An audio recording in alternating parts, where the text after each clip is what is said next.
नवरात्रि का पर्व 9 दिनों का ही क्यों? नवरात्रि में क्यों बोए जाते हैं जौ? नवरात्रि में क्यों जरूरी है कन्या पूजन? आज हम जानेंगे इन सभी प्रश्नों के उत्तर। तो चलो शुरू करते हैं। नवरात्रि यानी महाशक्ति की पूजा के 9 दिन, जिसमें देवी के 9 स्वरूपों की आराधना की जाती है। हिंदू धर्म में नवरात्रि के पर्व का खास महत्व होता है। विशेषकर अश्विन माह में पड़ने वाली शारदीय या शरद नवरात्रि आम जनमानस के बीच खूब प्रचलित है। कहा जाता है कि मां दुर्गा और महिषासुर के बीच 9 दिनों तक युद्ध चला था और 10वें दिन दुर्गा ने महिषासुर का वध कर दिया। इसलिए नवरात्रि का पर्व 9 दिनों तक मनाया जाता है और 10वें दिन विजयदशमी होती है।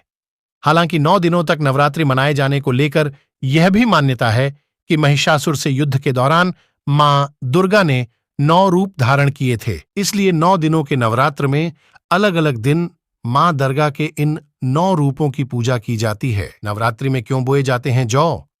नवरात्रि में कलश के सामने मिट्टी के पात्र में जौ या गेहूं बोए जाते हैं। मान्यता है कि सृष्टि के आरंभ जो सबसे पहली फसल थी वह जौ ही थी, इसलिए इसे पूर्ण फसल कहा जाता है।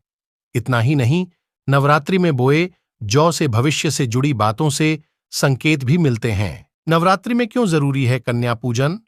नवरात्रि में 9 कन्याओं की पूजा की जाती है, जिसकी आयु 2 से 10 वर्ष की होती है।